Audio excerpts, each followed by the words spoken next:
Donc, bonsoir pour le live de ce soir. Je laisserai mon Esther avoir les rênes du live de ce soir. À toi, le micro, ma chérie. Je te dis à plus tard.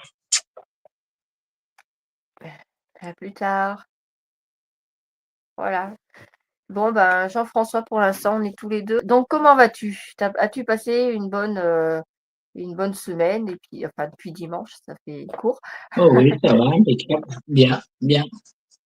Bien, rien de. As-tu quelque chose de particulier à nous Non, donner en non, non. témoignage? Donc, du coup, ben, ouais, t'as pas de témoignage, t'as pas forcément Non, non, porté non.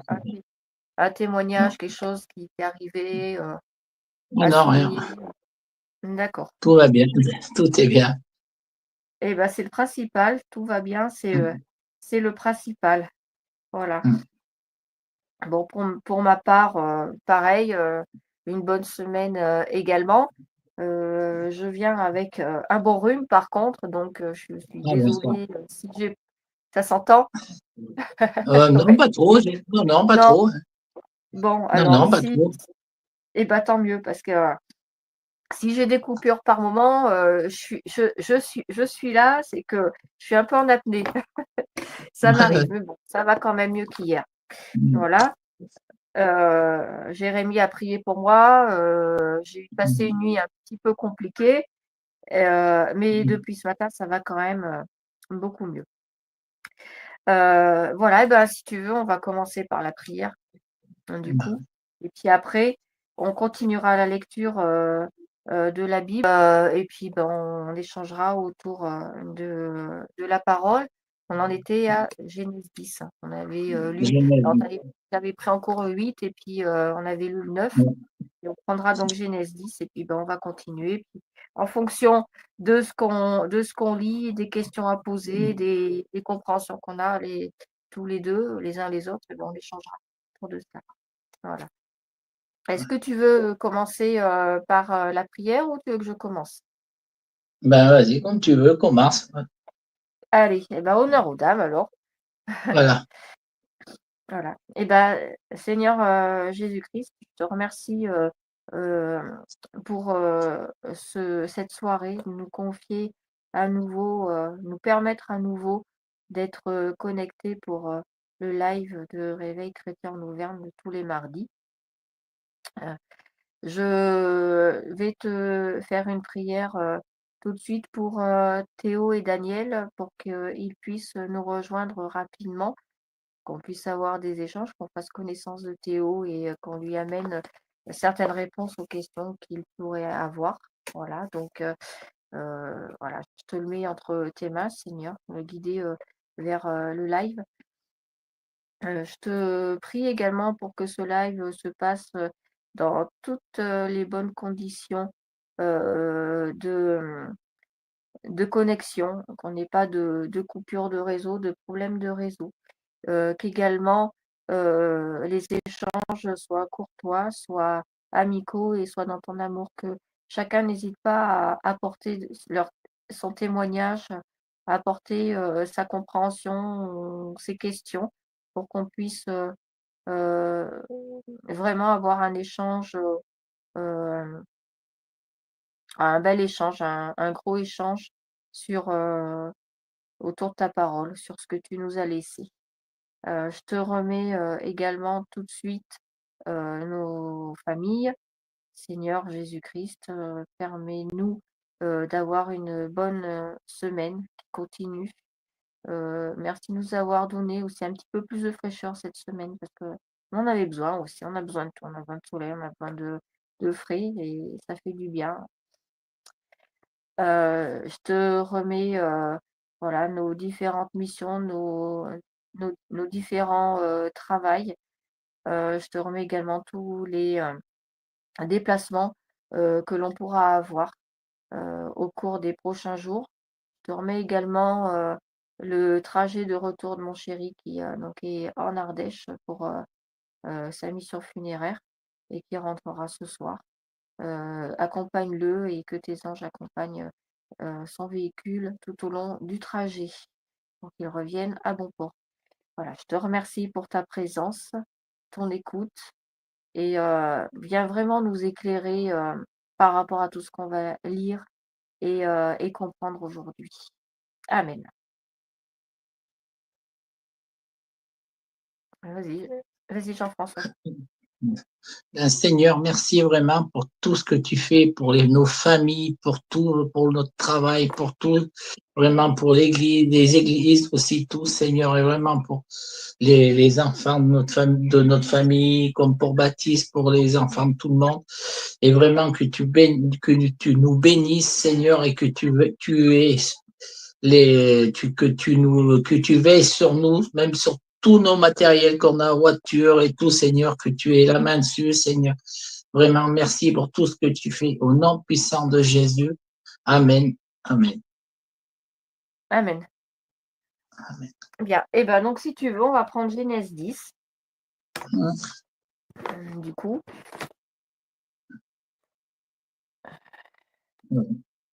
Allez, c'est parti. J'ouvre la Bible aussi. Alors. Est-ce que tu y es? Oh oui, j'y suis, moi. Parfait. Alors, Genèse 10 est composé de 32 versets. On est tous les deux. Ben, écoute, je te propose qu'on fasse la lecture moitié-moitié, si ça te va. Oui. Bah oui, ça va. Voilà, comme ça, Oui. et ça me fait lire, et ça te fait lire, et c'est important de la lire, cette parole, Ouais.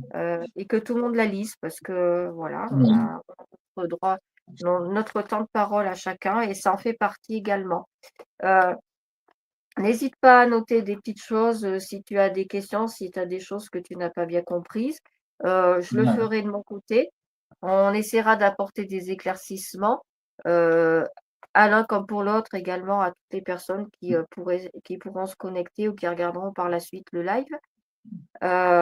Et si il y a des questions auxquelles on n'est pas sûr de répondre correctement, eh bien, écoute, on se mettra ça sous le coude de côté et on y reviendra ultérieurement ou au prochain live avec peut-être des éclaircissements en plus de Daniel ou de Jérémie.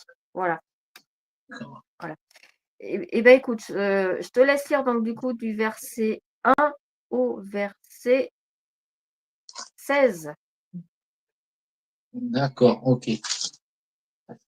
Voici la lignée des fils de Noé. Sem, Cham et Japheth. Ils eurent des fils après la déluge. Les fils de Japheth furent Gomer, Magog, Madai, Javan, Tubal, Medjek et Tiras. Les fils de Gomer, Ashkenaz, Ripha et Togarma. Les fils de Javan, Elishja, Tarshi, Kittim et Dodama. Ce sont eux qui ont peuplé les îles des nations, réparties par territoire après leur langue, groupées par clan dans leur nation. Le fils de Cham furent Kuch, c'est un peu dur les noms, mais Mistrim, Punch et Canaan. Les fils de Kuch, Saba, Avila, Sabta, Rema et Sabtesa. Les fils de Réama, Seba et de Dan Kuch, eux aussi pour fils Nimron, qui fut le premier homme puissant sur la terre. Il fut un puissant chasseur devant l'Éternel.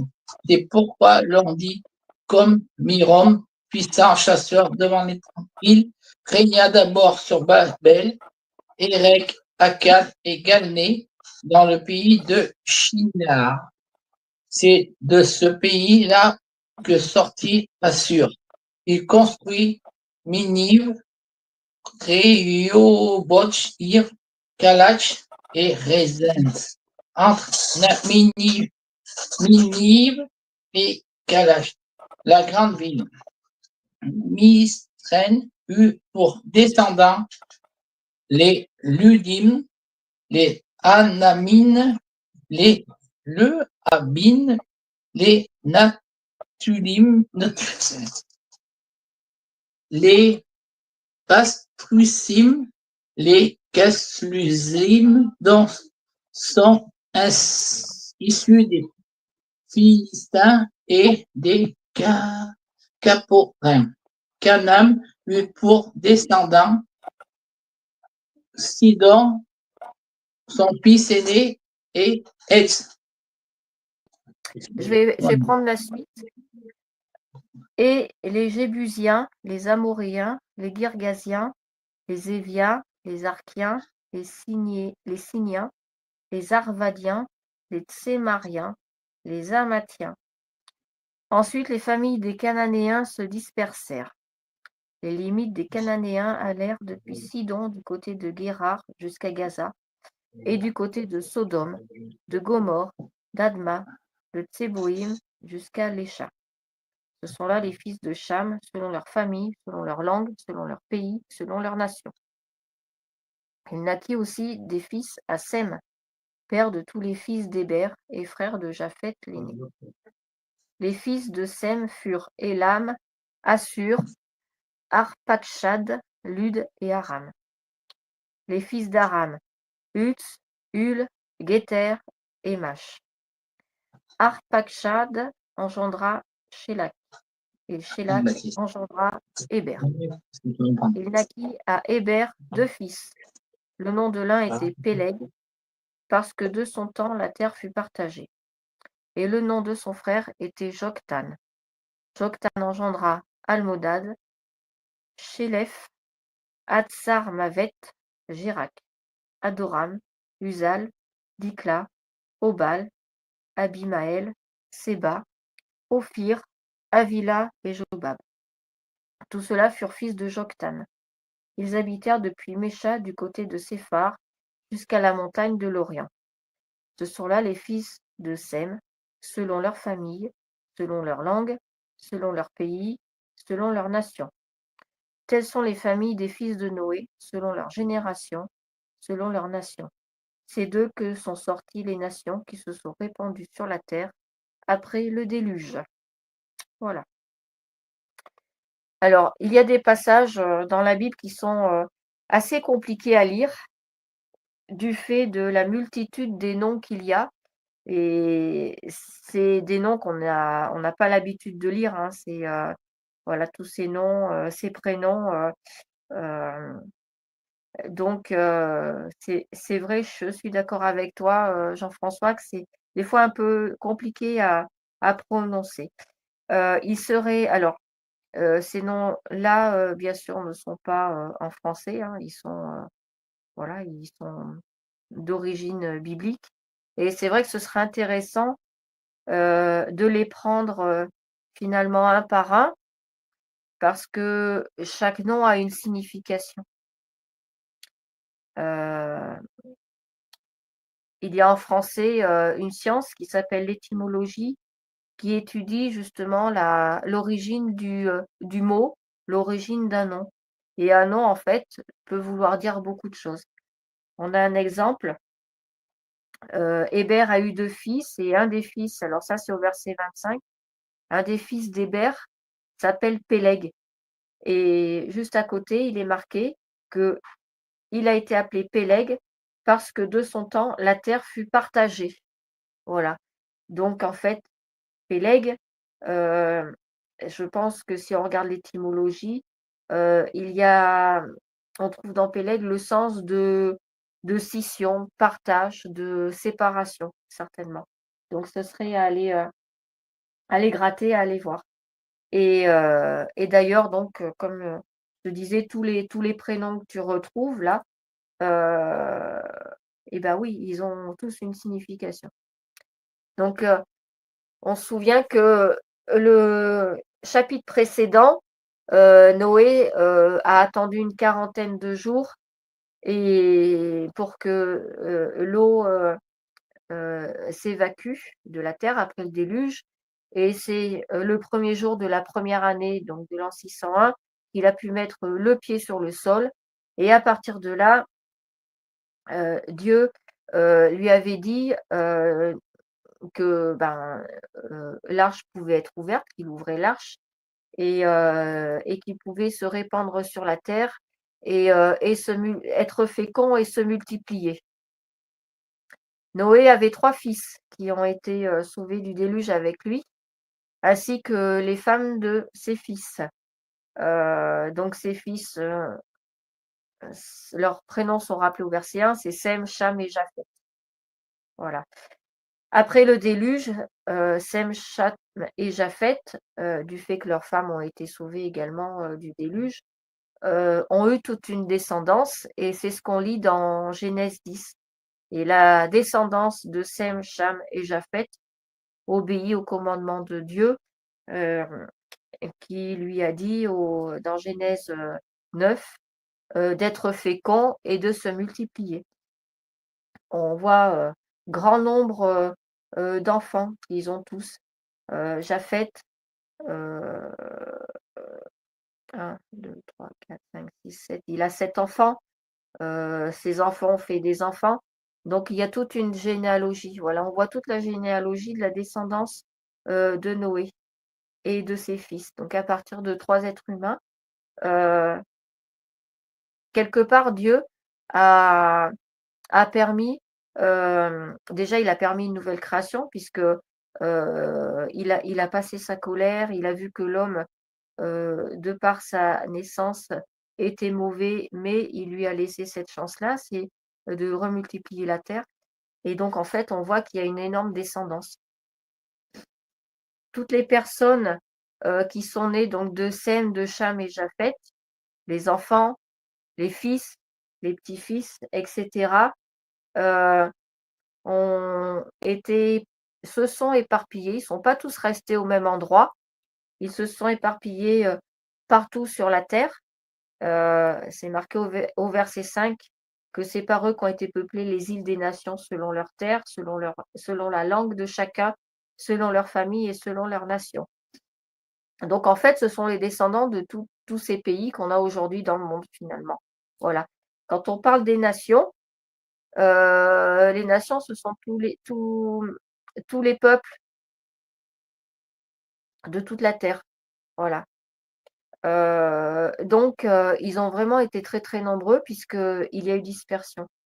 Voilà, ils sont pas restés qu'à un endroit fixe. Voilà, ils ont vraiment été nomades et ils ont été peuplés toute la terre.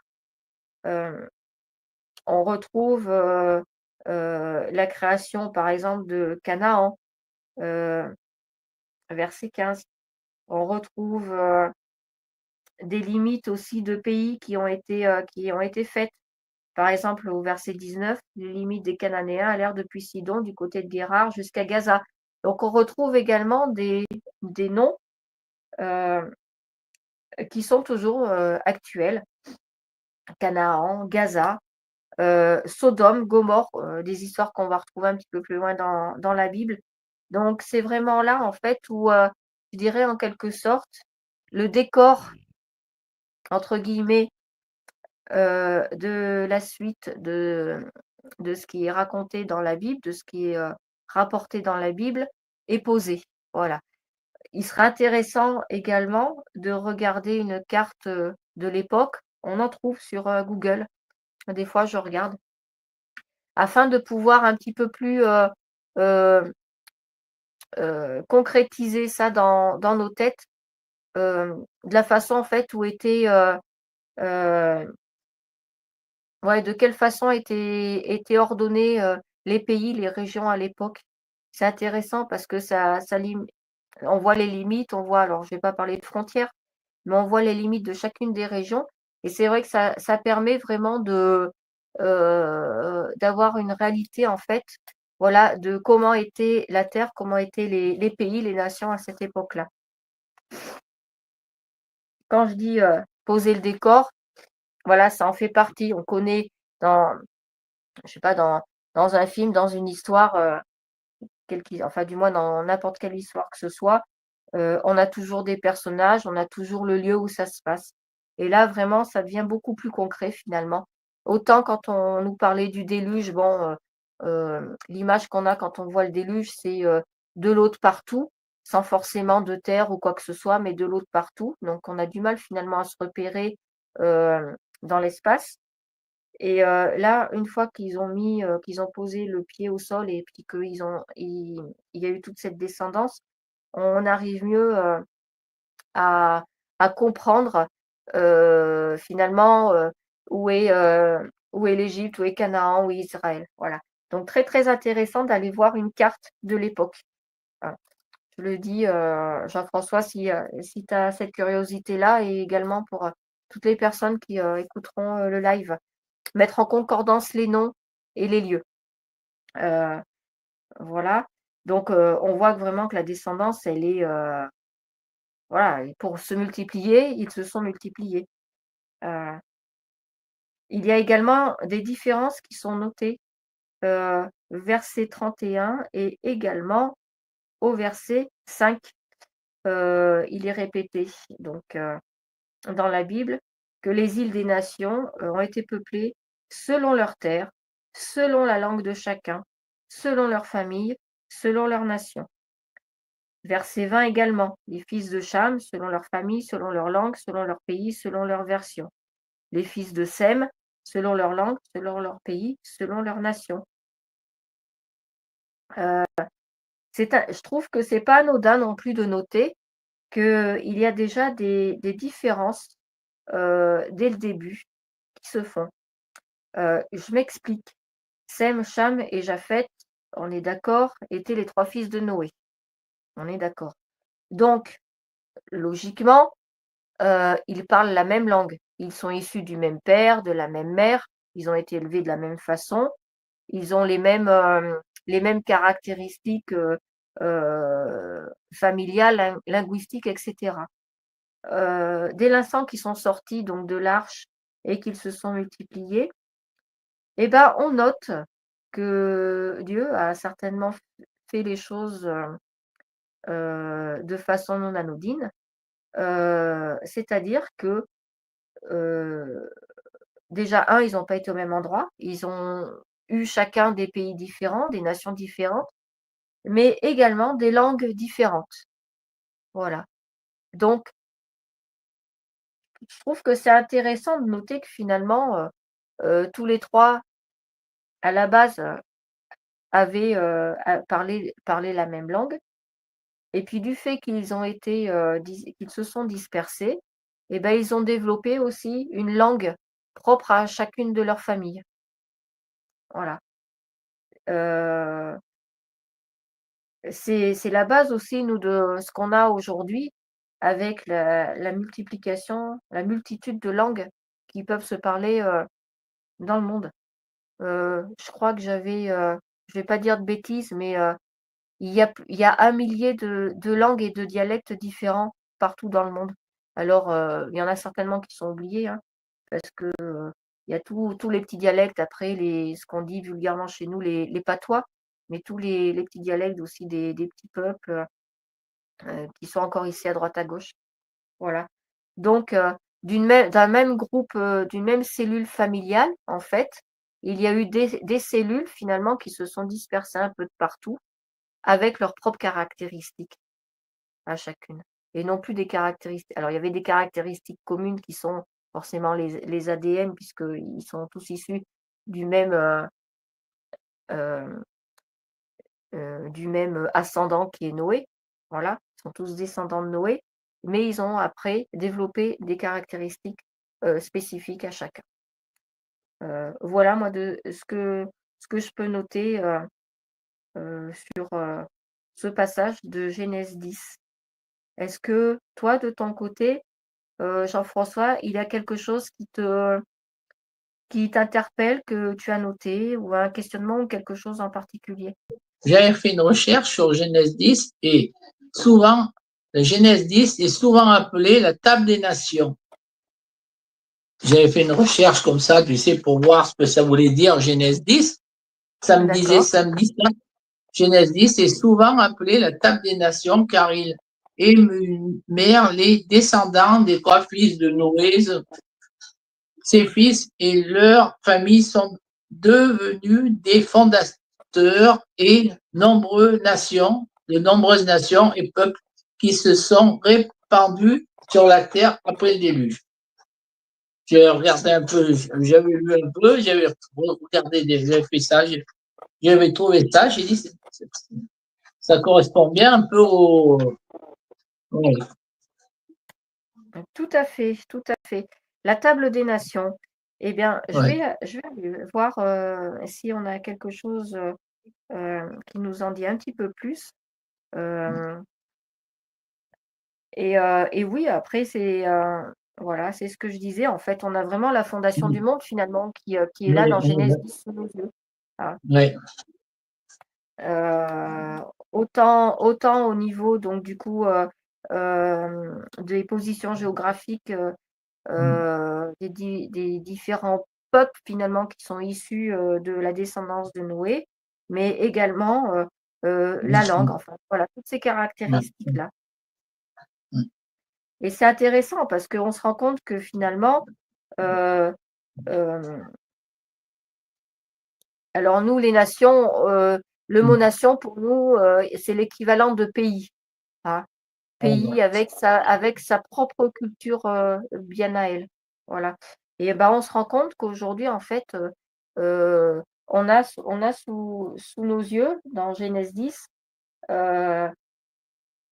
la création de ce qui deviendra la France, la création de ce qui deviendra l'Espagne, la création de ce qui deviendra la Grèce, et puis même on peut voir au-delà après.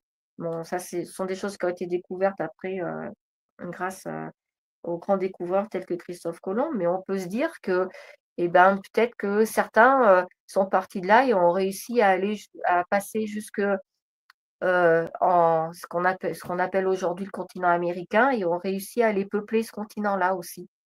Donc, c'est pour ça que je disais que ça serait vraiment intéressant d'aller voir la signification des prénoms de chacun, voir s'il n'y a pas une concordance avec des pays qu'on connaît aujourd'hui. Table des nations. Alors, j'étais partie pour regarder.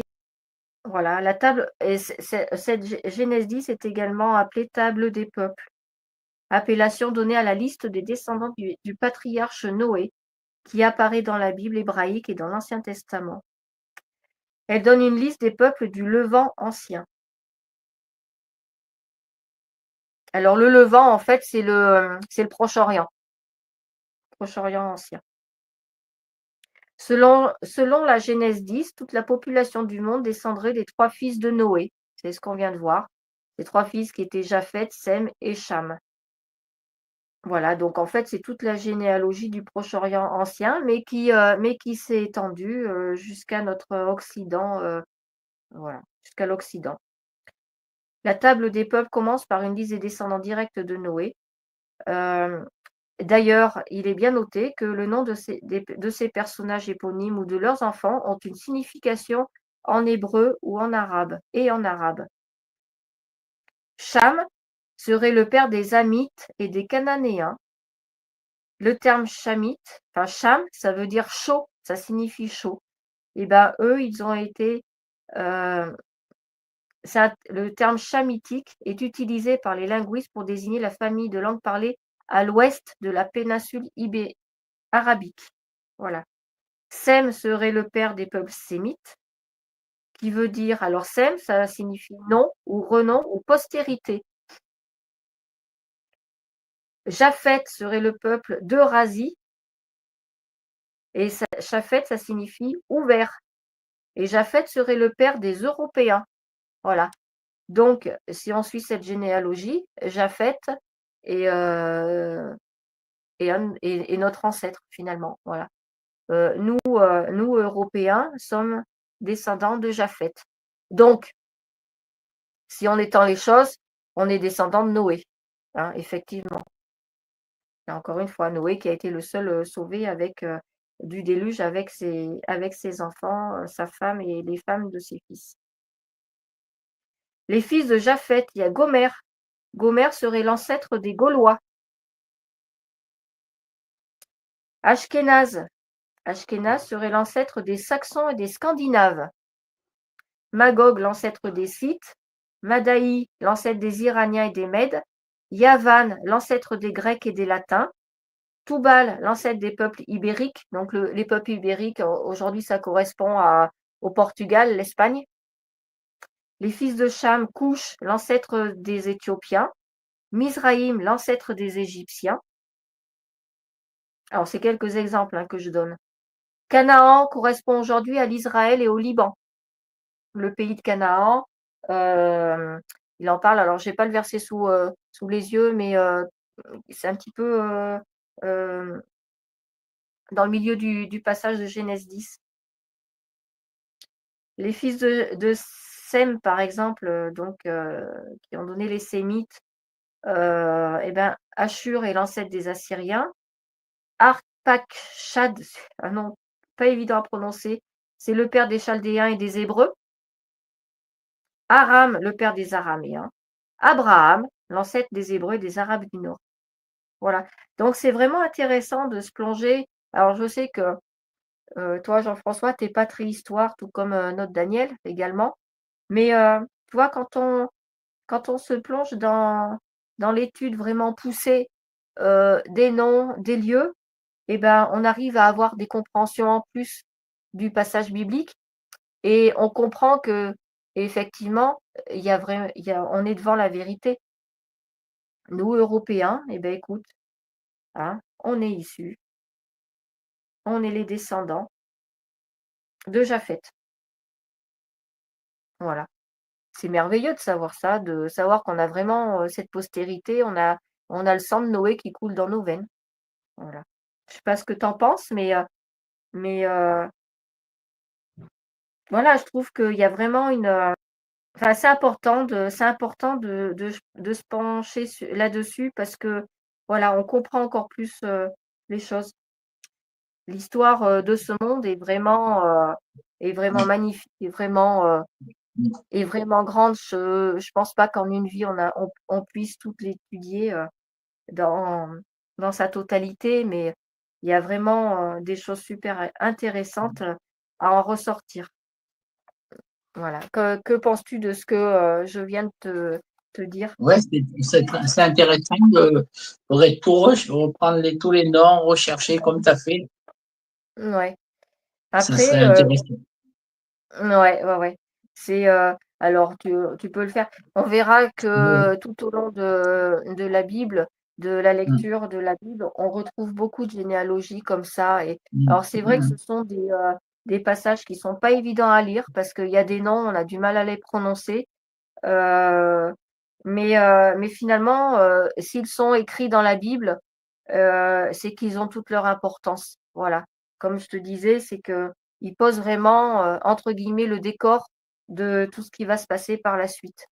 Voilà ce qu'on peut retirer de Genèse 10, donc cette fameuse table des nations. Et j'aime beaucoup ce que tu as retrouvé. Tu vois, moi, j'ai pas été chercher ça, je n'ai pas regardé. Et je m'en souviendrai. La table des nations ou la table des peuples. Voilà. Donc on voit bien cette différence, cette propagation des descendants un peu de partout dans le monde et l'arrivée des langues également différentes, chose qui sera soulevée également avec l'histoire de Babel. Voilà. Si tu n'as rien d'autre de particulier que tu as noté ou quoi que ce soit, on peut continuer la lecture avec Genèse 11. Alors, Genèse 11, je parlais de la tour de Babel, justement, ça commence par la tour de Babel. Alors, à la base, on va comprendre dans Genèse 11 qu'à la base, avant qu'il y ait ces dialectes, ces langues différentes, il n'y avait pas des langues différentes. Bon, ça, on va l'expliquer un petit peu après la lecture. Donc, Genèse 11, il y a également 32 versets, Jean-François. Je te laisse lire du verset 1 à 16. Ben oui, c'est bon, allez. j'y vais. Allez, c'est parti. Toute la terre avait une seule langue et les mêmes mots. Après avoir quitté l'Est, ils trouvèrent une plaine dans le pays de Kinéchinéa et s'y installèrent. Ils se dirent, l'un à l'autre. Alors faisons des briques et cuisons-les au feu. La brique leur servit de pierre et de bitume, de ciment, et dirent encore, allons, construisons-nous une ville et une tour dont le sommet touche le ciel. Et faisons-nous un nom afin de ne pas être dispersés sur toute la surface de la terre. L'Éternel descendit pour voir la ville et la tour que construisaient les hommes. Et il dit, les voici qui forment un seul peuple et ont tous une même langue. Et voilà ce qu'ils ont entrepris. Maintenant, rien ne les retiendra de faire tout ce qu'ils ont projeté. Alors descendons et là brouillons leur langage afin qu'ils ne se comprennent plus mutuellement. Voici la lignée de Sem à l'âge de 100 ans. Sem eut pour fils Apatcha 2 ans après le déluge. Sem vécut 500 ans après la naissance d'Apatcha. Et il eut le fils et des filles. À l'âge de 35 ans, Apatcha eut pour fils Sélach. Et Apatcha vécut 403 ans après la naissance de Séla et il eut un fils et des filles. À l'âge de 30 ans, Séla eut pour fils Héber. Séla vécut 403 ans après la naissance d'Héber. Il eut des fils et des filles. À l'âge de 34 ans, Héber eut pour fils Péleg. Héber vécut 430 ans après la naissance de Péleg. Il eut des fils et des filles. Héber vécut après la naissance de Péleg 430 ans, il engendra des fils et des filles. Péleg, âgé de 30 ans, engendra Réu. Péleg vécut après la naissance de Réu 209 ans. Il engendra des fils et des filles. Réu, âgé de 32 ans, engendra Zérug. Réu vécut après la naissance de Zérug 207 ans. Il engendra des fils et des filles. Zérug, âgé de 30 ans, engendra Nachor. Zérug vécut après la naissance de Nachor 200 ans. Et il engendra des fils et des filles. Nachor, âgé de 29 ans, engendra Térak. Nachor vécut après la naissance de Térak 119 ans. Et il engendra des fils et des filles.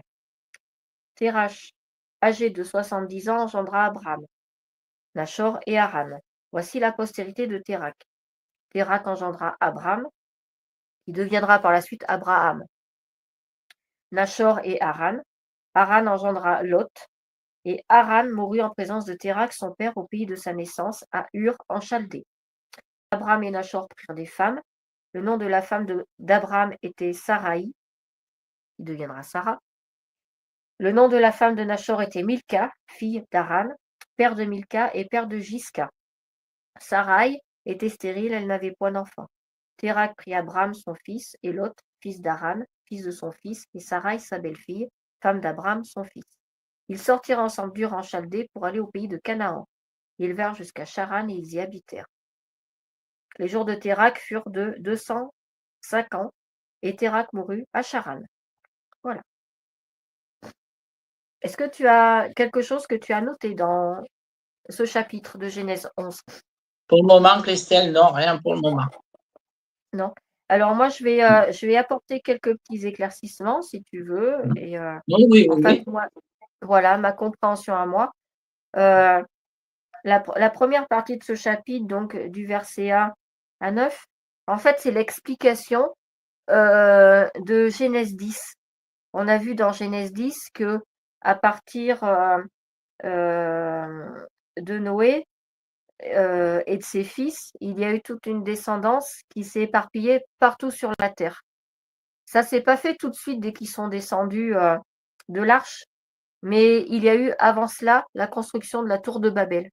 C'est un passage qui est important dans la Bible, parce que déjà d'une, c'est de là que part la création des nations et la diversité linguistique qu'on a aujourd'hui partout dans le monde. il est noté au verset 1 que toute la terre avait une seule langue et les mêmes mots. Voilà. Donc, ce que je disais tout à l'heure, et je n'avais pas eu cet éclaircissement, je disais, c'est étonnant de voir que Sem, Cham et Japheth, qui avaient un même père, finalement, ont développé des langues différentes. On comprend mieux les choses dans Genèse 11. À la base, non, ils avaient tous la même langue et les mêmes mots. Voilà.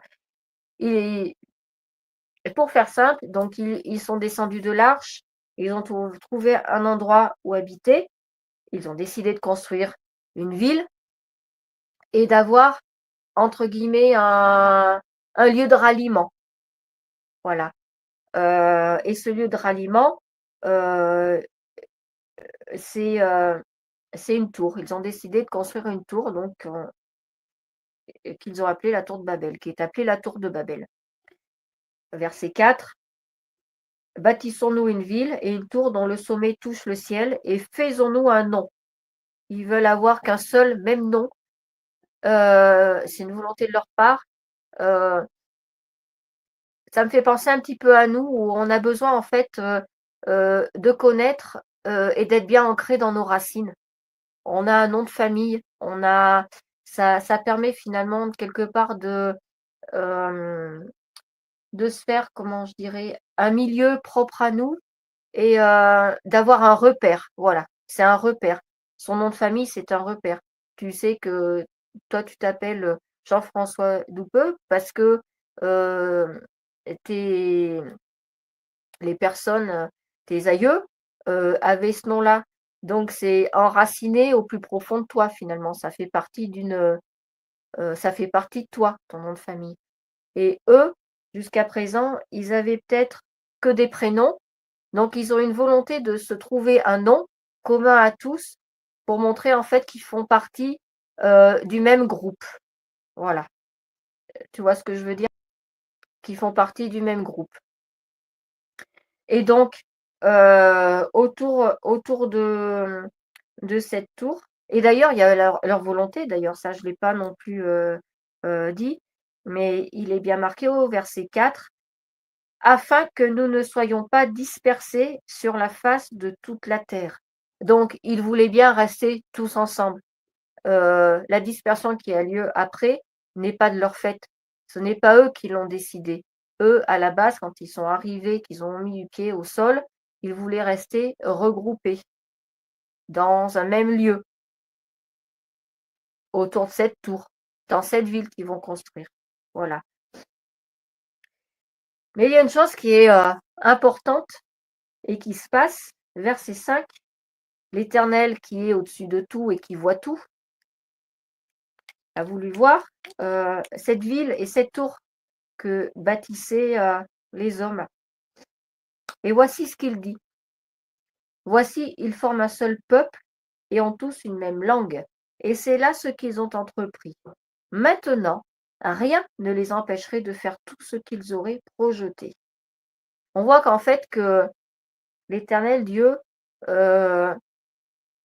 connaît, on l'a vu dans Genèse 9, il sait que l'homme, de par sa nature charnelle, est pas bon. Il l'a dit dans Genèse 9, on l'avait vu la semaine dernière. Et moi, je comprends les choses comme ça. Pour Dieu, il était dangereux que tous ces hommes, toute cette descendance soient unis et front d'un seul bloc.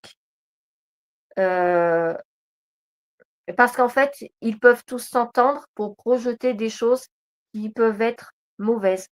Il le dit maintenant, rien ne les empêcherait de faire tout ce qu'ils auraient projeté. Sachant que l'homme, par sa nature charnelle, est mauvais, autant il peut faire de belles choses, mais autant il peut faire des choses horribles. Hein, on est bien d'accord. Et je pense que Dieu, en voulant casser, entre guillemets, cette construction de la tour de Babel, qui finalement est un symbole après de la création du monde, finalement. Enfin, pas de la création du monde, mais de la création des différentes nations, parce que ça nous explique vraiment ça. Voilà, il a voulu vraiment peut-être quelque part se protéger, mais peut-être protéger l'homme également. Donc, qu'est-ce qu'il décide de faire?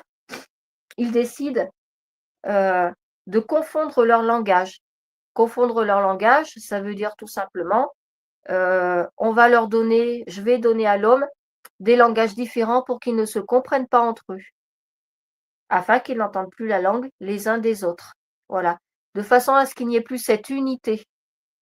Et ensuite, deuxième chose qu'il a décidé, l'Éternel, notre Dieu, c'est de disperser. Verset 8, l'Éternel les dispersa loin de là, sur la face de toute la terre. Voilà. Donc c'est là qu'est partie la dispersion. Et ce qu'on a vu dans Genèse 11, où tous les descendants de Noé, Sam, Cham et Japheth, ont été peuplés tous les coins de la terre et les nations sont apparues avec leurs langues différentes, donc avec peut-être leur culture également différente. Voilà.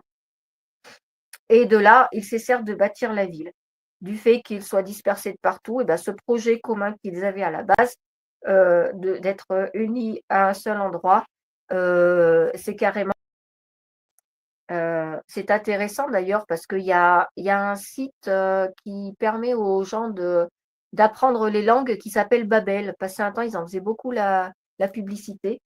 Et donc, ça a vraiment une relation avec le langage, avec la langue, avec le dialecte. Et Babel a été appelé de ce nom-là parce que l'Éternel confondit le langage de toute la terre. Et c'est là que l'Éternel les dispersa sur la face de toute la terre. Donc l'Éternel savait que l'homme, de par son côté charnel, sa naissance et la chute d'Adam et Ève, peut être mauvais. Et il a vraiment voulu protéger l'homme, je pense, de tout ça. Peut-être se protéger aussi un peu aussi. Hein. Voilà. Donc ça, c'est versets 1 à 9. C'est vraiment l'explication de Genèse 11. Il aurait peut-être fallu avoir ces versets-là de 1 à 9 avant d'avoir Genèse 11 pour mieux comprendre le processus après de la dispersion et pour mieux comprendre pourquoi à la base il y avait un seul langage, pourquoi est-ce qu'ils se sont pas avec des langues différentes et qu'ils se sont dispersés. Donc ce n'était vraiment pas la volonté de l'homme, des descendants de Noé, d'être dispersés. Ils ne le voulaient pas. Par contre, Dieu les a obligés. Voilà, c'est déjà cela. Est-ce que tu as quelque chose à soulever par rapport à ce que je viens d'expliquer, de ma compréhension? Non, tout est bien expliqué, tout. Donc, c'est bon. C'est bon, Christelle. Alors après, on voit, on retourne sur la postérité, les descendants, en particulier de Sem. Voilà.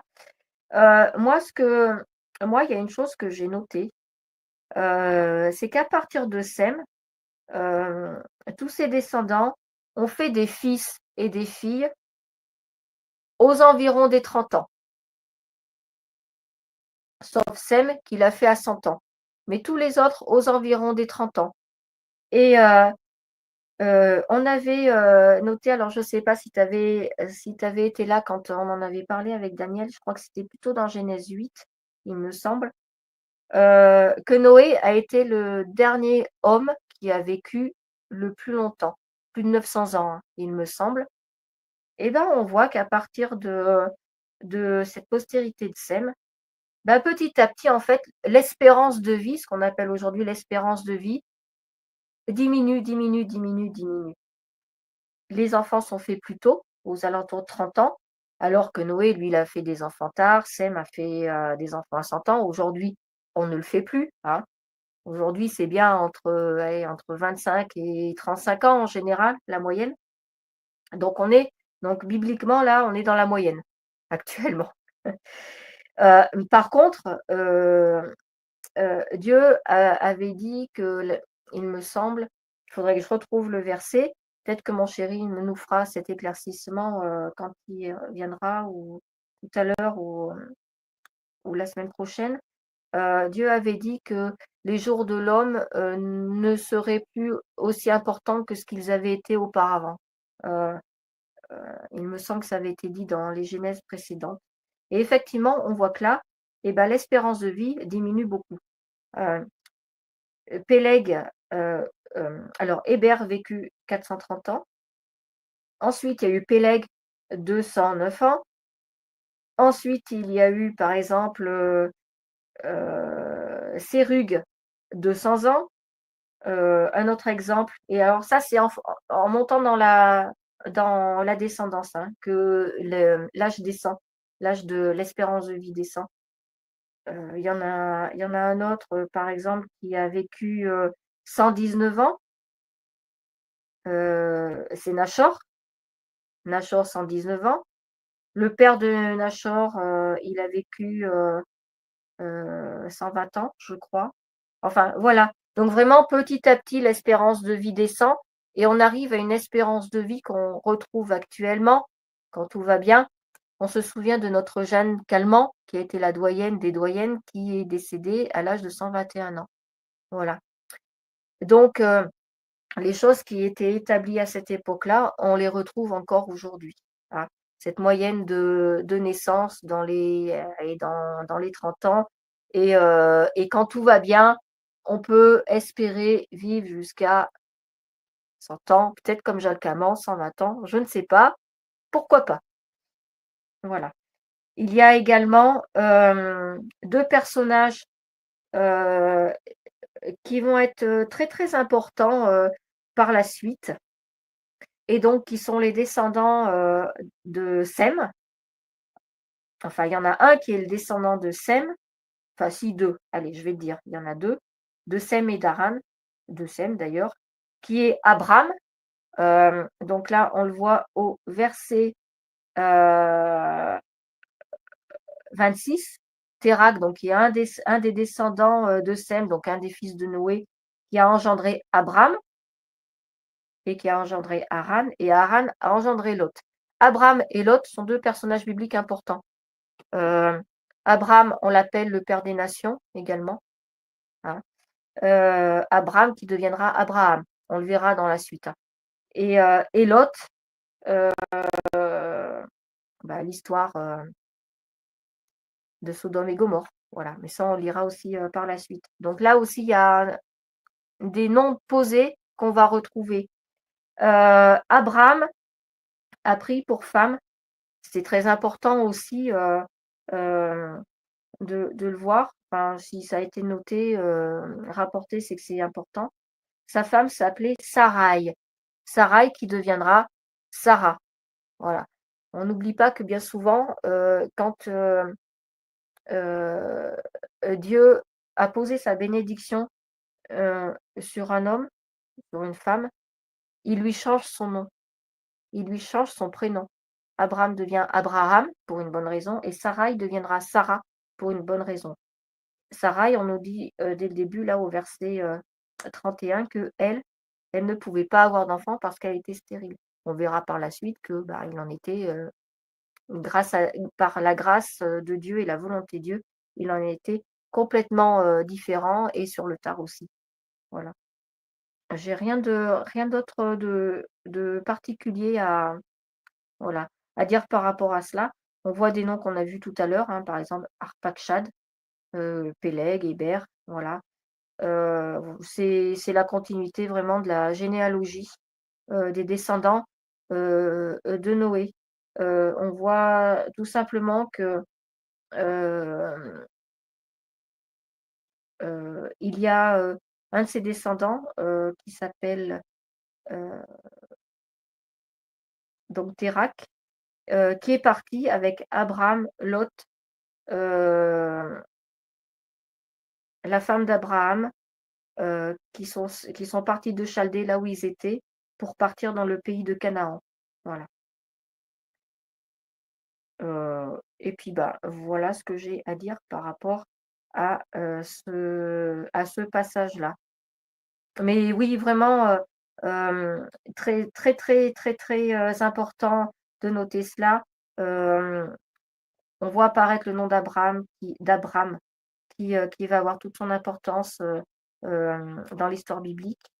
et cette fameuse histoire de la tour de Babel qui, aujourd'hui a toute son importance parce que finalement on est descendant direct, de la déconstruction, enfin de l'arrêt des travaux, je dirais plutôt, que l'Éternel a fait, par rapport à cette tour-là. Puisque, bah, aujourd'hui, on a tous un pays différent, on parle tous des langues différentes et que quand on parle des langues différentes, des fois, il est très compliqué de se comprendre, de faire union. Aujourd'hui, l'homme recherche d'ailleurs, hein, on on apprend, les langues déjà, tout petit, hein. On veut même apprendre, les langues aux enfants qui sont en maternelle, c'est pas pour rien.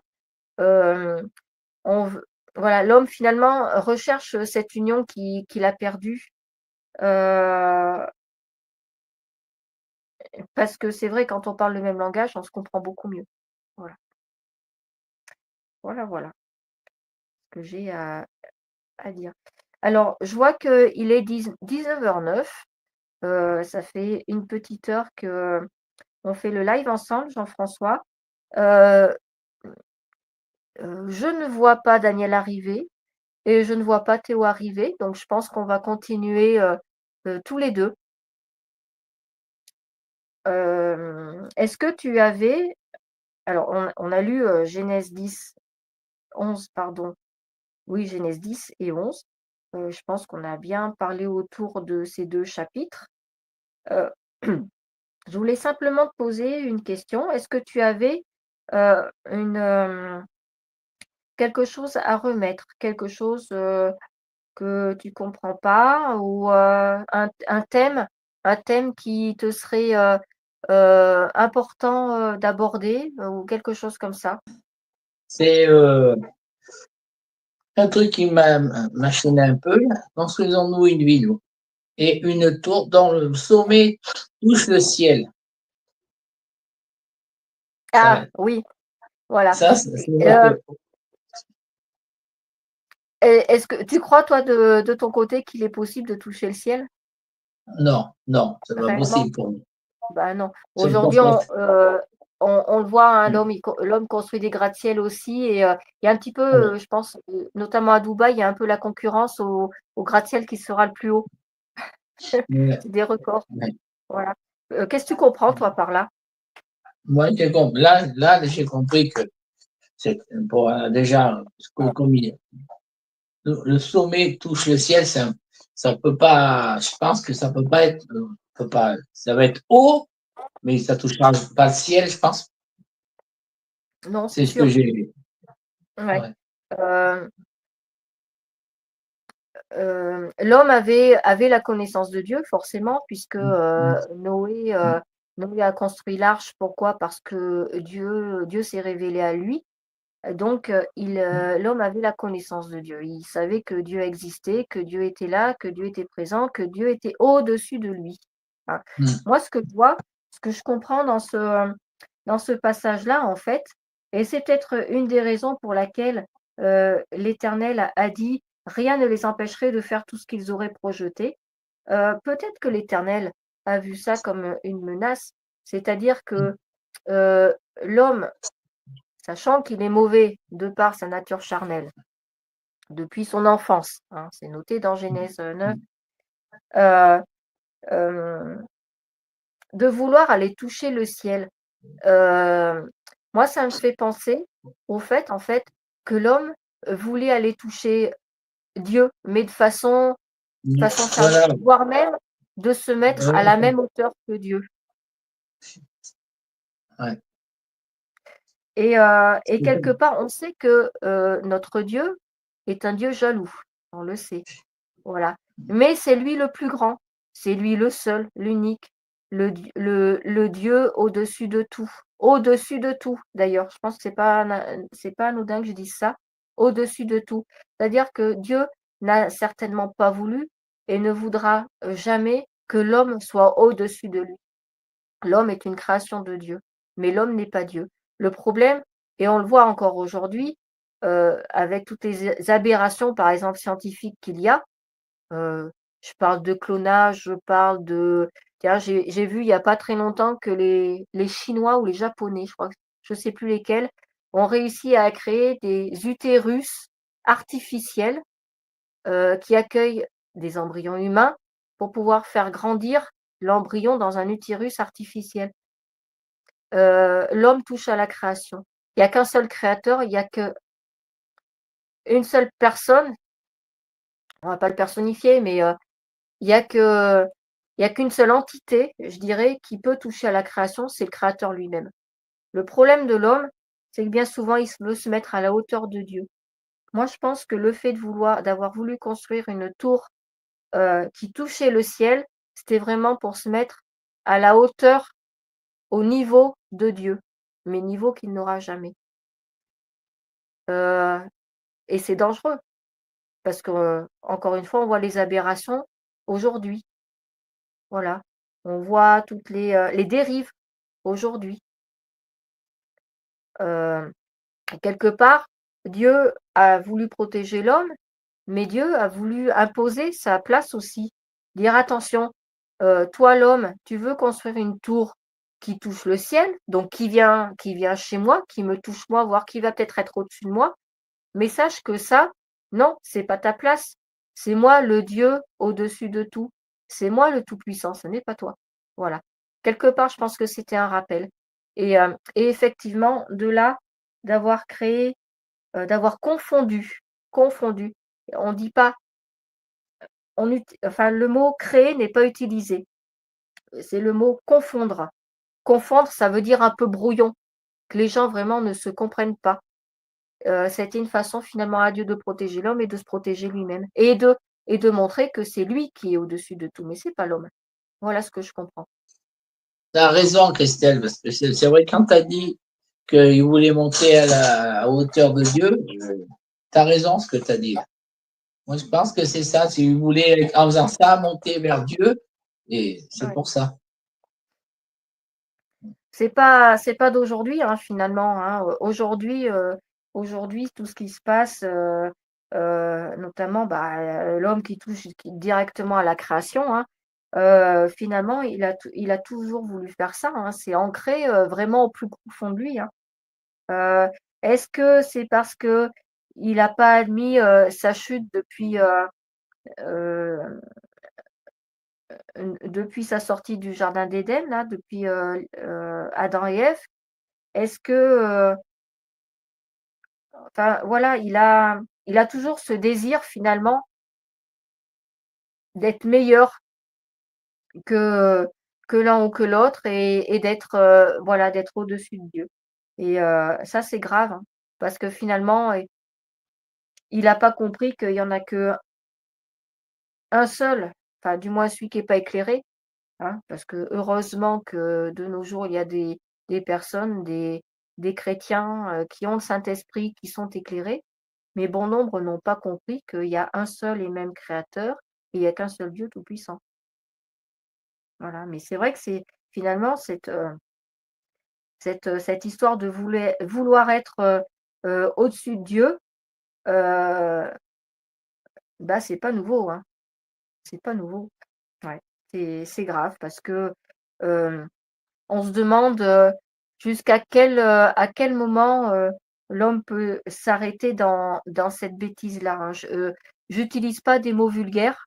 Mais je pense que il y aurait des mots vulgaires à utiliser quand on dit ça. Mais, à quel degré de bêtise, pourra-t-il aller pour s'arrêter un jour? Ça, on se demande. Mais ouais, passage très, très intéressant là, cette histoire de Babel. Et oui, et plusieurs fois, on le retrouve dans la Bible qu'on a un Dieu qui est un Dieu jaloux aussi. Voilà. Il aime pas d'abord c'est le seul et l'unique, donc déjà il aime pas qu'on idolâtre, d'autres dieux, hem, voilà, d'autres images, voilà, il y en a un seul, c'est lui et c'est personne d'autre. Voilà. Heu moi, pour ma part, en tout cas, je n'ai rien à rajouter par rapport à ça. Maintenant, si toi, de ton côté, tu as autre chose à dire, je te laisse, la parole. Moi, Christelle, tout est bon. Comme tu as expliqué, tout est. Ouais. Alors, j'ai une petite question, Jean-François, à te faire. Est-ce que Oui. le fait de faire comme ça, de lire la Bible en partant du début et d'être dans la continuité, c'est une étude biblique qui te convient? Oui, ça me convient. Au contraire, comme ça, on Ouais. part du début, comme ça, on va étudier tout, et comme ça, tu arrives à comprendre un peu, pas des fois des trucs, pas tout, mais tu arrives à comprendre des choses, quoi, d'étudier D'accord. comme ça. Moi, je dis que c'est bien, moi. Ouais, moi je suis d'accord avec toi.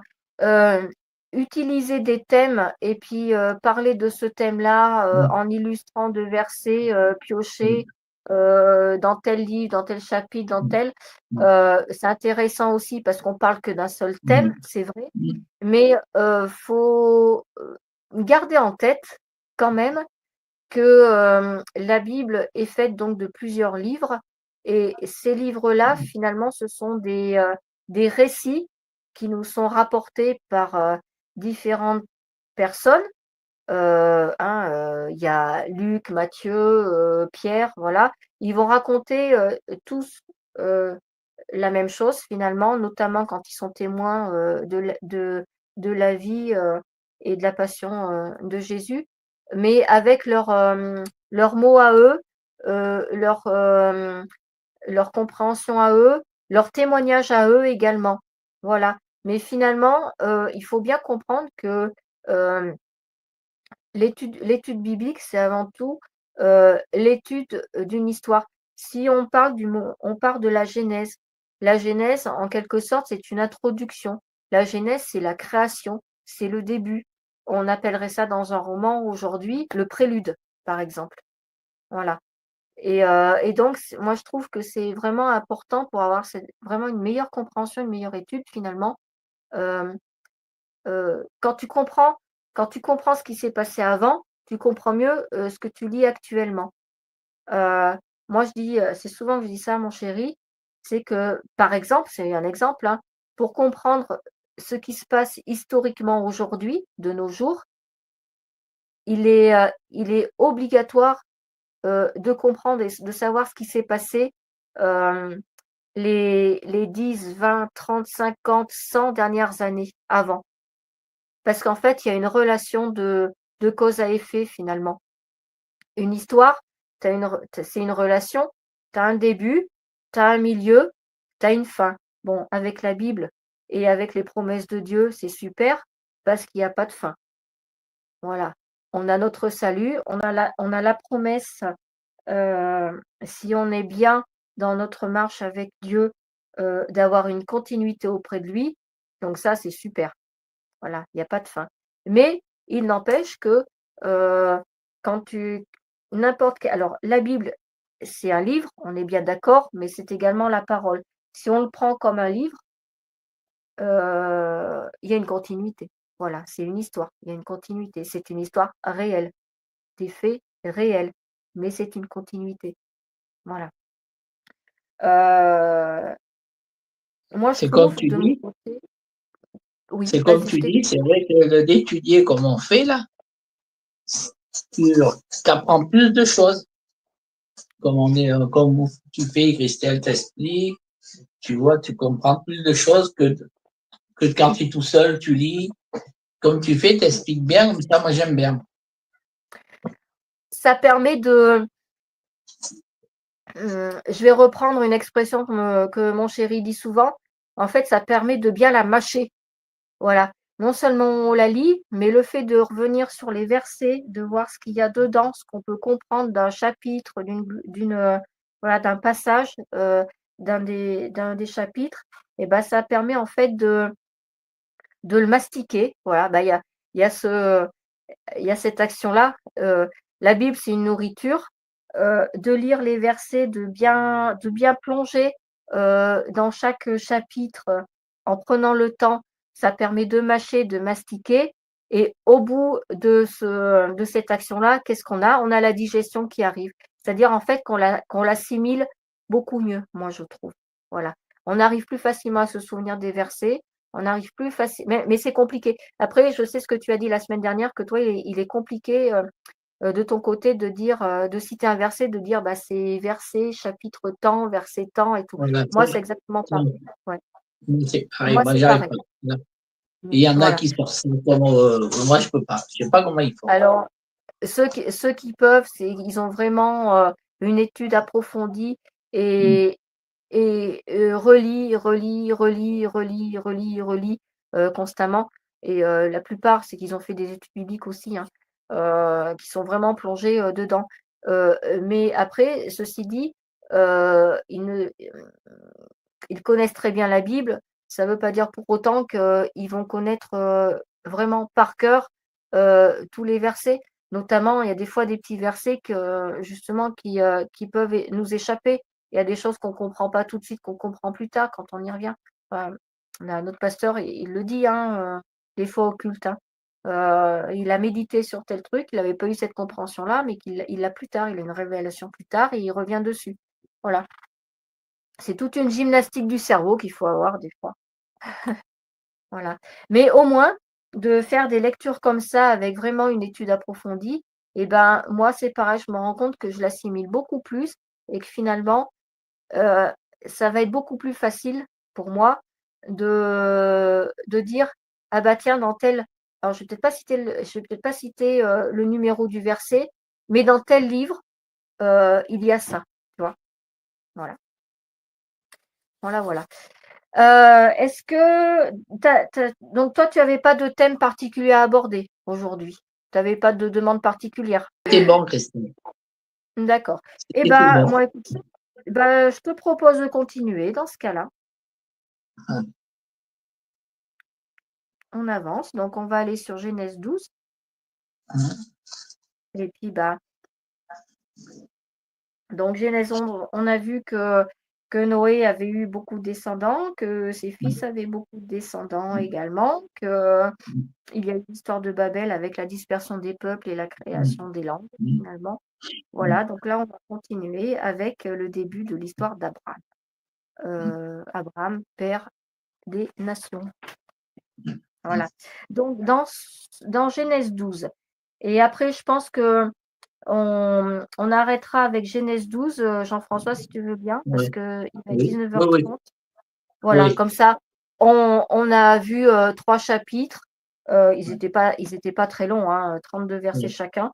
Après, on échangera autour de tout ce qu'on a vu aujourd'hui et puis on fera une petite prière hein, également pour terminer en remettant toutes les choses qu'on a à remettre pour la semaine ainsi que nos proches. Voilà, ou des prières particulières pour certaines personnes. Voilà. Donc, Genèse 12, il y a, c'est court, Genèse 12, hein, il y a 20 versets.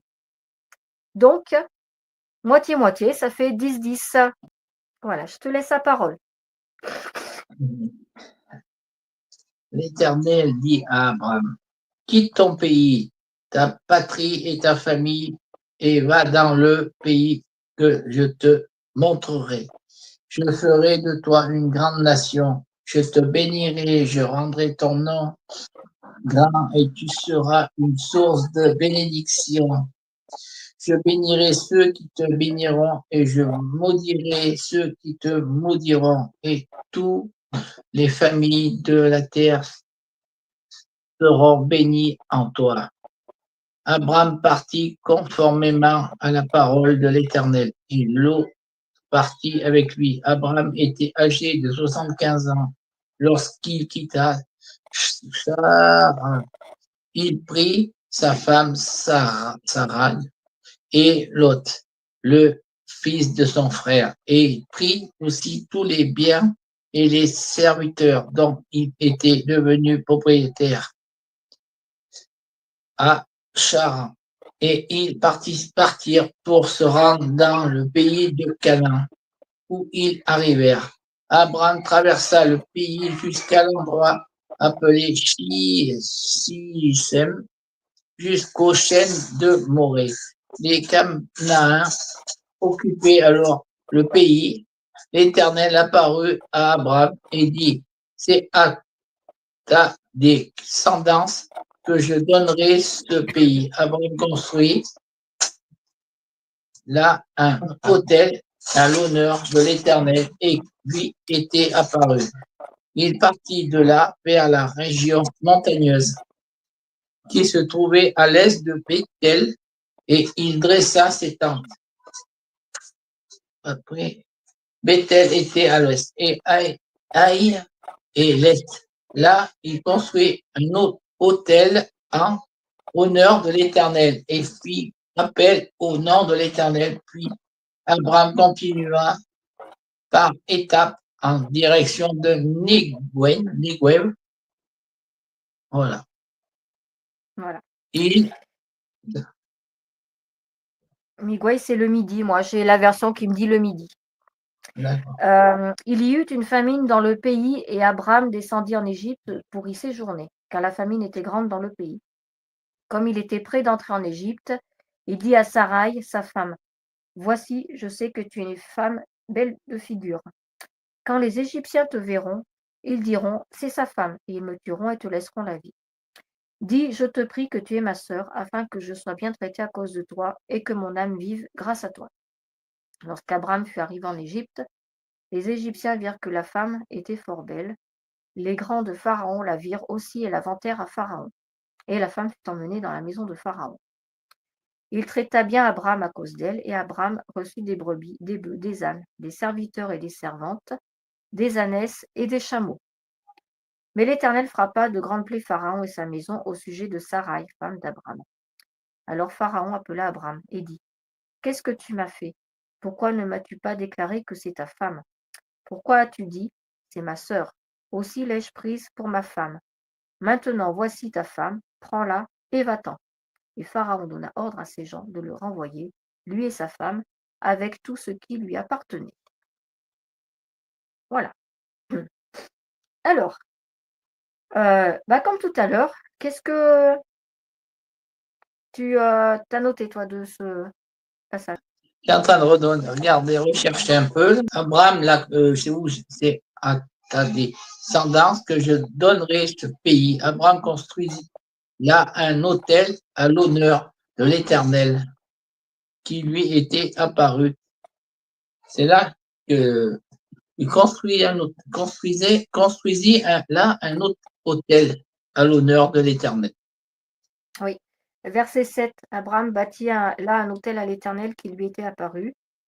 Il le transporta de là vers la montagne à l'orient de Bethel et il dressa ses tentes. Ayant Bethel à l'occident et Haï à l'orient, il bâtit encore là un autel à l'Éternel. Alors, on voit que parmi toute la descendance de Sem, tous ses enfants, il y a deux personnes qui reçoivent particulièrement la bénédiction de Dieu.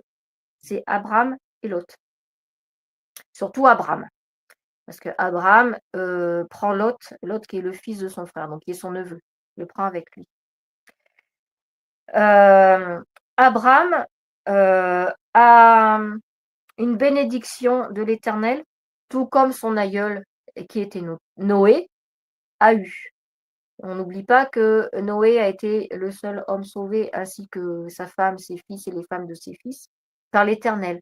L'Éternel a commandé à Noé de construire une arche. Noé n'a pas demandé d'explication quoi que ce soit. Il a reçu ce message. Tu construis l'arche. Un point, c'est tout. Et bien Abraham, il reçoit un petit peu le même message de la part de l'Éternel. C'est tu quittes ton pays, un point, c'est tout. Et tu vas là où je te montrerai. Il y a une correspondance entre leurs deux histoires finalement, parce que tous les deux ont écouté les voix de l'Éternel sans chercher d'explication, sans avoir de doute, en obéissant vraiment à la lettre. En obéissant vraiment à la lettre aux demandes de Dieu. Hein, on est bien d'accord. Promesse de Dieu. Promesse de Dieu. Abraham, si tu pars de ce pays et que tu vas dans le pays que je te montrerai, autrement dit, si tu quittes tout et que tu m'écoutes, je te bénirai. Tu deviendras grand. Tu seras une source de bénédiction pour toi et pour les tiens. Par contre, je maudirai ceux qui te maudiront. Voilà. bénédiction, malédiction. Voilà, on voit toujours la même chose. Toutes les familles de la terre seront bénies en toi, à la condition, bien sûr, que tu partes et que tu m'écoutes. Donc, Abraham, il n'a pas cherché. Il a été, entre guillemets, très bon élève. Il a été, d'abord, c'est pas pour rien que Dieu l'a choisi, parce que Dieu nous connaît tous, et il savait et que Abraham l'écouterait, lui obéirait. Et d'ailleurs, il a donné cette mission-là à Abraham. On n'oublie pas on est tous munis d'une mission quand on est ici. Abraham en avait une, Jésus en avait une, on en a tous une. Voilà. Donc, Abraham est parti, il est sorti de Charan, il a pris avec lui sa femme, son neveu, ainsi que tout ce qu'il possédait, et ils ont été à Canaan. Et l'Éternel lui est apparu ici, à Canaan, dans ce pays que je te donnerai. Donc, l'Éternel avait pour projet de donner Canaan à Abraham. Et Abraham, au lieu, lui, de construire une tour, il a fait comme son aïeul, Noé. Noé, quand il a posé les pieds sur terre, qu'est-ce qu'il a fait? On l'avait vu dans Genèse 9. La première chose qu'il a faite, c'est qu'il a construit un autel pour l'Éternel, pour le louer, pour lui rendre grâce, pour reconnaître sa grandeur et toute sa gloire. Voilà. Et ben, Abraham, il a fait pareil. Il a construit un autel en l'honneur de l'Éternel, parce que il a reconnu que l'Éternel est Dieu, et son Dieu. Il a reconnu, et il a montré qu'il était vraiment dans la marche avec Dieu. Voilà. Donc, il a construit un autel ici, et après, il est arrivé dans une montagne. Donc, il a été dans une montagne où là, il a posé, entre guillemets, son camp. On parle de tente. Et là aussi, il a construit, encore une fois, un autel pour Dieu, et il invoqua le nom de l'Éternel. Invoquer, c'est vraiment une reconnaissance orale de la puissance de Dieu. Il l'a appelé. Invoquer, ça veut dire appeler aussi. Ça veut dire rentrer en communication avec.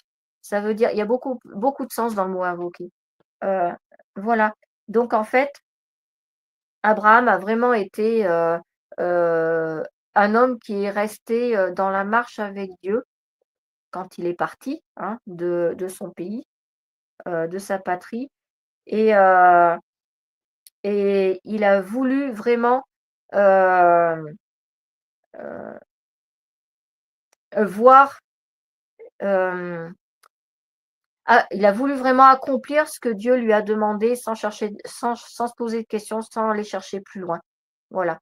Ça devait être un homme de très grande foi, parce que toi, demain, on te demande, allez, tu quittes tout et tu vas là où je te dirai, très peu le feraient. Il faut vraiment avoir une grande foi pour le faire. Voilà. Et en plus de ça, emmener sa femme avec soi, emmener son neveu avec soi, emmener tous ses serviteurs avec soi. C'est pas non plus qu'une prise de décision, parce qu'à la rigueur, tu prends une décision, tu fais tout seul, bon, ma foi, tu risques pas grand-chose, hein. Il n'y a que toi que ça regarde, mais en embarquer d'autres dans cette aventure-là, voilà, c'est encore pas pareil. Voilà. Donc voilà pour cette histoire d'hôtel. Moi, ce que je peux t'en dire. Après, dans ce passage-là, il y a la promesse de Dieu, promesse de Dieu qui bénit, mais promesse de Dieu aussi qui peut maudire. N'oublions pas que Dieu est, est juste. Une justice veut dire un équilibre. Faire justice, forcément à un moment donné, pardon, forcément à un moment donné, c'est d'un côté récompenser, mais c'est d'un côté punir aussi.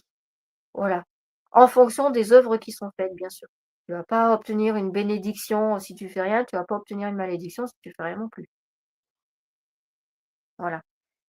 Encore une fois, et il est dit dans la parole que finalement, on récolte ce qu'on sème. Ne l'oublions pas. Voilà pour ce passage-là. Est-ce que j'ai répondu à peu près à ce que tu demandais? Oui, c'est bon, C'est bon? Voilà. Ouais, c'est Bien. bon. Donc,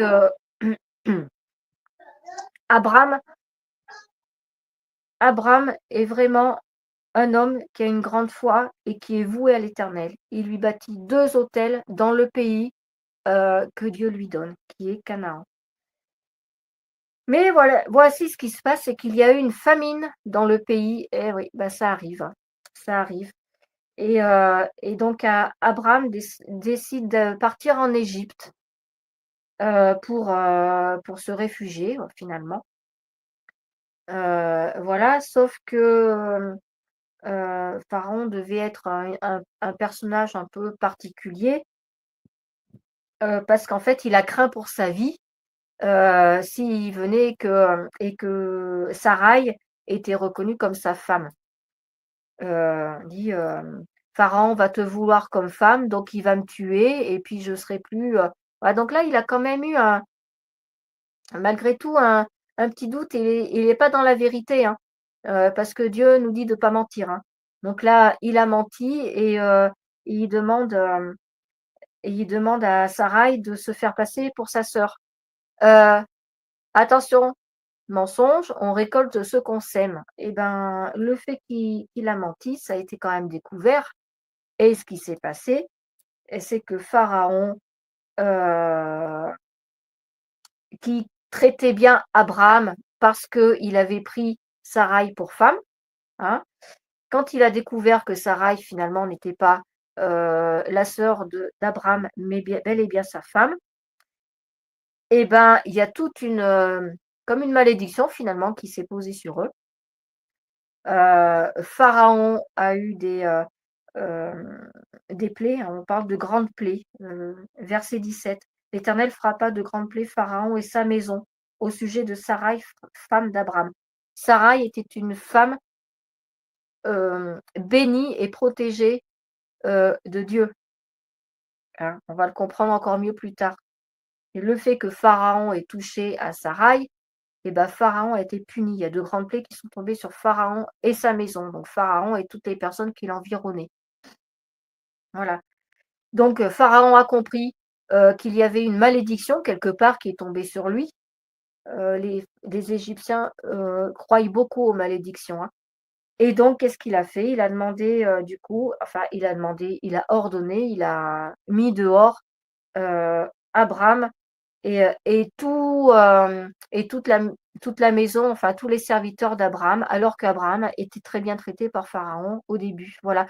Donc là, on retrouve ce que euh, euh, Dieu disait au verset 3, je bénirai ceux qui te béniront et je maudirai ceux qui te maudiront.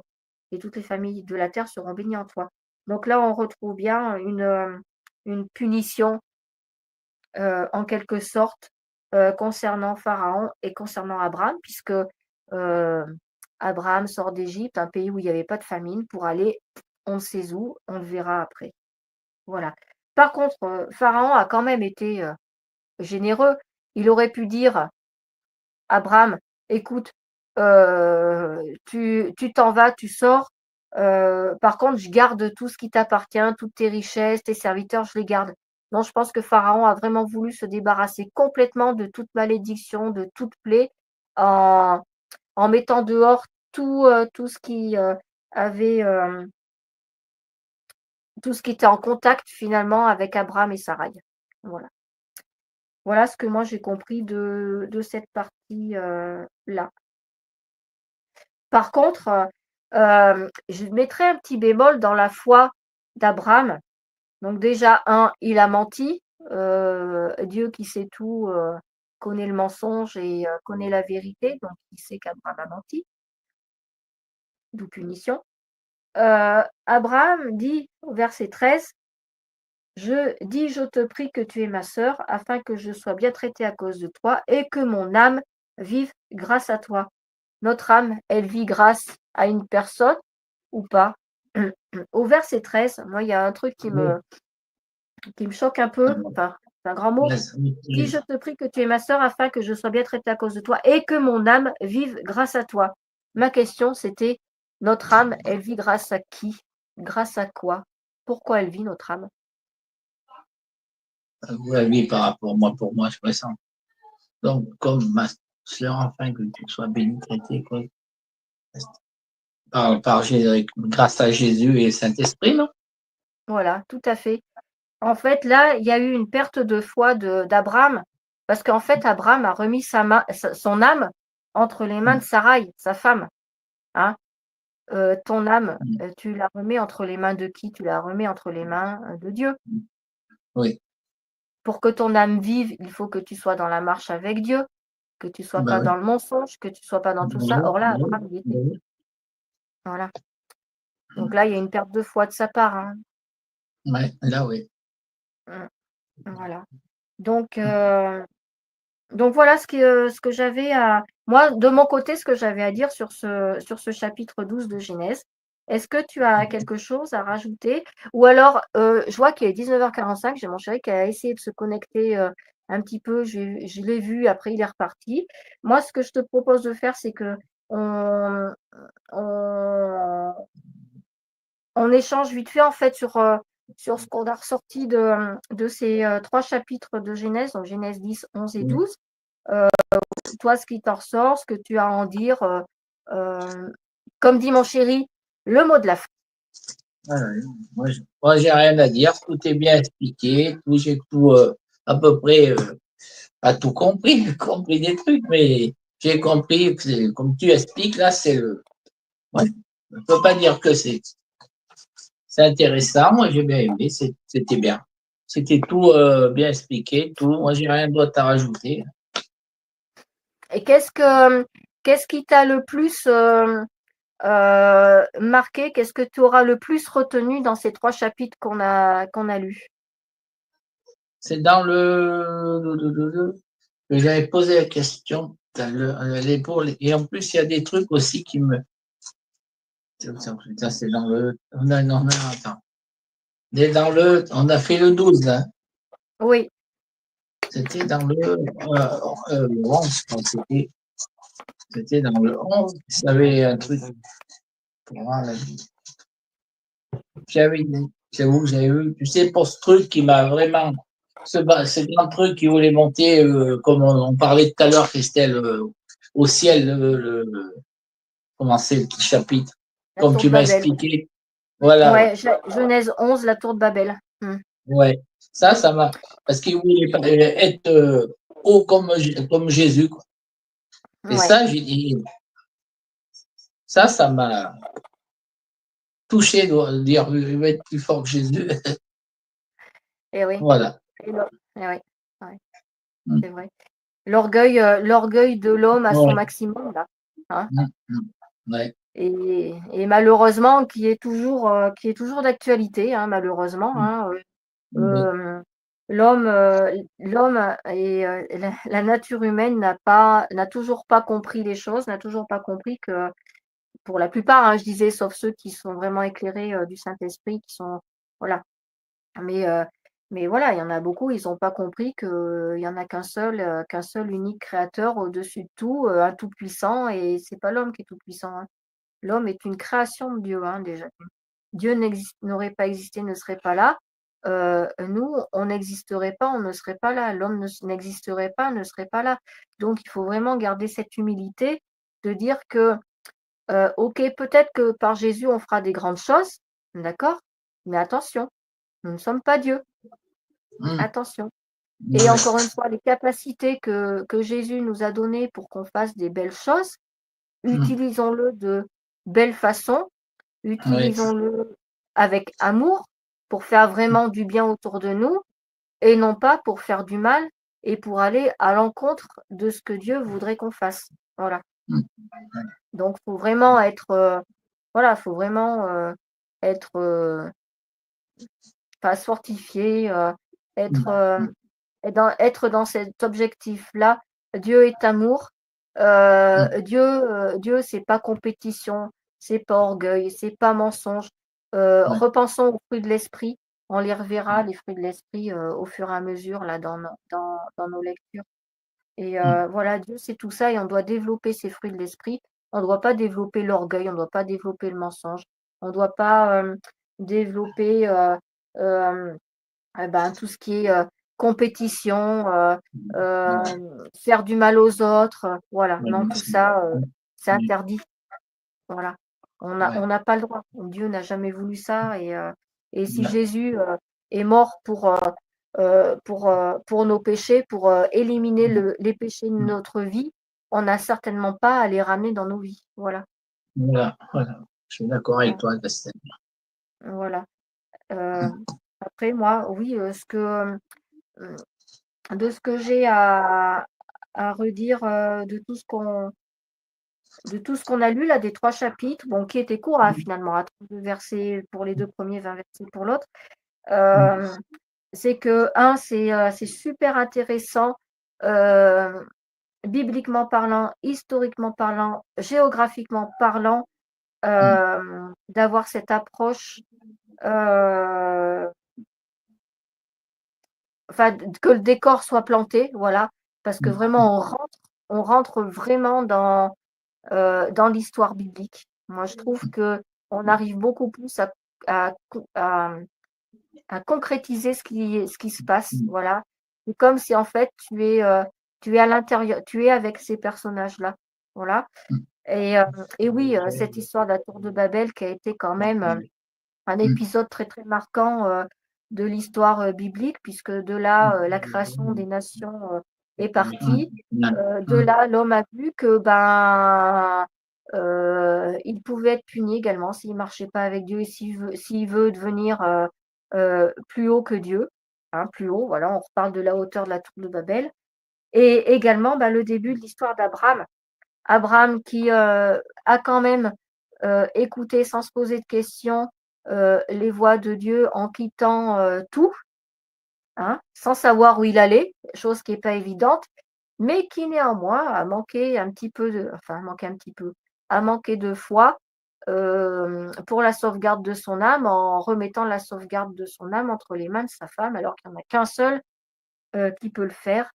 Et en vendant finalement, quelque part, en vendant sa, comment je vais dire, quelque part, il a vendu sa bénédiction.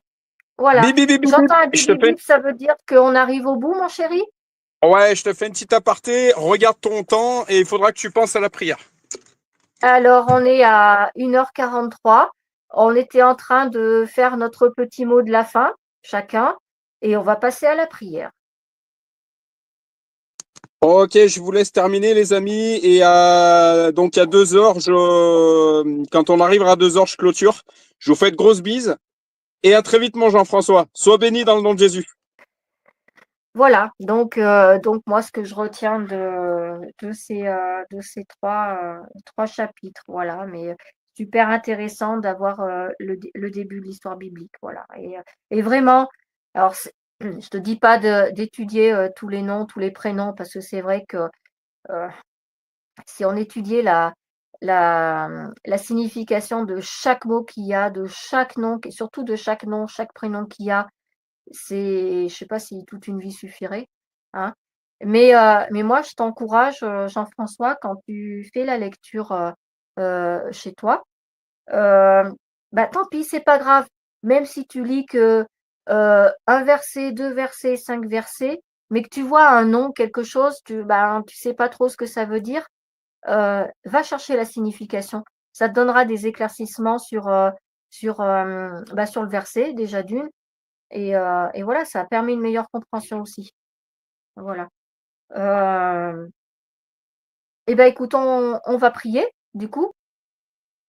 Eh bien, Seigneur, merci vraiment pour les messages qu'on a fait avec Christelle. Vraiment que c'était super bien expliqué, et vraiment, Seigneur, que tu sois pour nos familles, pour la famille de Christelle et Jérémie, pour ma famille, pour mes enfants, pour mes petites filles, pour les enfants, Jérémie, tout ça, que pour Daniel aussi, que tu aies la main sur toutes ces personnes-là, vraiment, que tu les bénisses, Seigneur, aussi. Vraiment, que tu veilles sur tout, même sur nos voitures, que tu aies la main dessus, Seigneur, sur tout, pour notre santé aussi, Seigneur. Vraiment, que tu guérisses Christelle aussi, vraiment, que ton rhume parte au nom puissant de Jésus. Amen, amen et amen.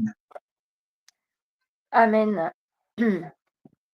Seigneur Jésus, et Dieu Père Tout-Puissant, je te fais cette prière en l'honneur de toi pour commencer parce que on a lu aujourd'hui 3 chapitres de Genèse et ces 3 chapitres, tout comme le début d'ailleurs de Genèse, montrent vraiment ta grandeur, ta super puissance.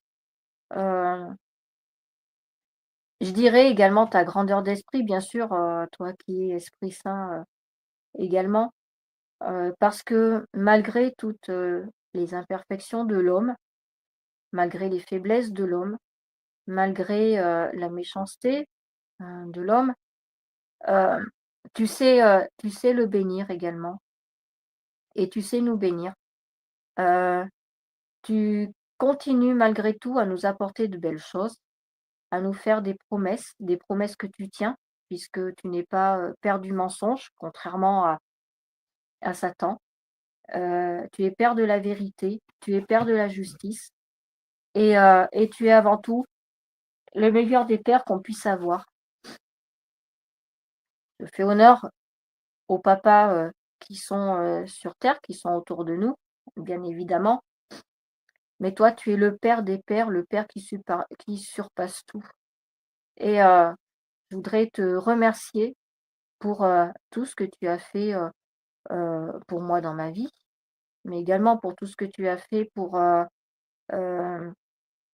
mon chéri, pour tout ce que tu as fait pour Jean-François, pour tout ce que tu as fait pour sa famille et que tu continueras de faire, pour tout ce que tu as fait pour Daniel et sa famille et que tu continueras de faire également. Je te remets toutes ces personnes-là, euh, tout mon entourage, euh, bien évidemment, pour commencer, ma famille, mes enfants, mes mon père, mes parents qui me restent, heu, ma sœur, mes neveux, nièces. Je te remets également et je te demande de bénir, la famille de Jean-François. Je te demande de bénir tout particulièrement Baptiste et que tu sois, dans sa vie, tous les jours, 7 jours sur 7, H24, pour le fortifier, le guérir, le protéger, heu et l'emmener vraiment vers, une guérison totale, complète et définitive. Je te demande de bénir tous les autres membres de la famille de Jean-François qui, œuvrent beaucoup pour toi, dans l'église. Je pense à Eliane, je pense à Flo, je pense à Julie. Voilà, c'est vraiment une famille, qui t'est dévouée, Seigneur. Hem, donne, hem, continue de donner, l'envie, la détermination à Jean-François pour la lecture de cette parole et vraiment qu'on se retrouve tous les mardis autour de toi, chaleureusement autour de toi, dans ton amour, Seigneur, hem, de façon amicale, de façon, respectueuse et qu'on ait cette opportunité d'échanger, heu nos expériences, nos compréhensions, enfin voilà, d'échanger autour de toi en tout cas. Heu, je te remets la famille de Daniel, je l'ai dit tout à l'heure, de Stéphane et je te demande de protéger et de fortifier Daniel, qui trouve quelques petits soucis, peut-être des petits aléas de fatigue, de santé. Vraiment, viens la fortifier, la guérir également. Je te remets le trajet de retour, de mon chéri d'Ardèche. Tu sais qu'il est parti là-bas pour une mission, bien particulière qu'il lui a confiée, ramener, à des fins à sa famille. 3 heures de route aller, 3 heures de route retour, sans compter les à côté et les cérémonies de ce matin. Donc je te demande de le remettre tout particulièrement et de l'accompagner également sur ce trajet de retour, qu'il revienne ce soir, content, heureux et qu'il soit content également du live qu'on a pu faire avec Jean-François. On n'était peut-être que 2, mais on a beaucoup échangé, on a beaucoup parlé. Heu, On a vraiment fait une belle étude biblique. Alors je me considère pas pasteur ou grande théoricienne de la Bible, bien au contraire. J'apporte tout simplement, ma compréhension, ce que j'en retire. S'il y a des choses à rectifier, je laisserai, mon chéri les rectifier, sous peu ou mardi prochain. Voilà. En tout cas, merci pour, cette séance de ce soir.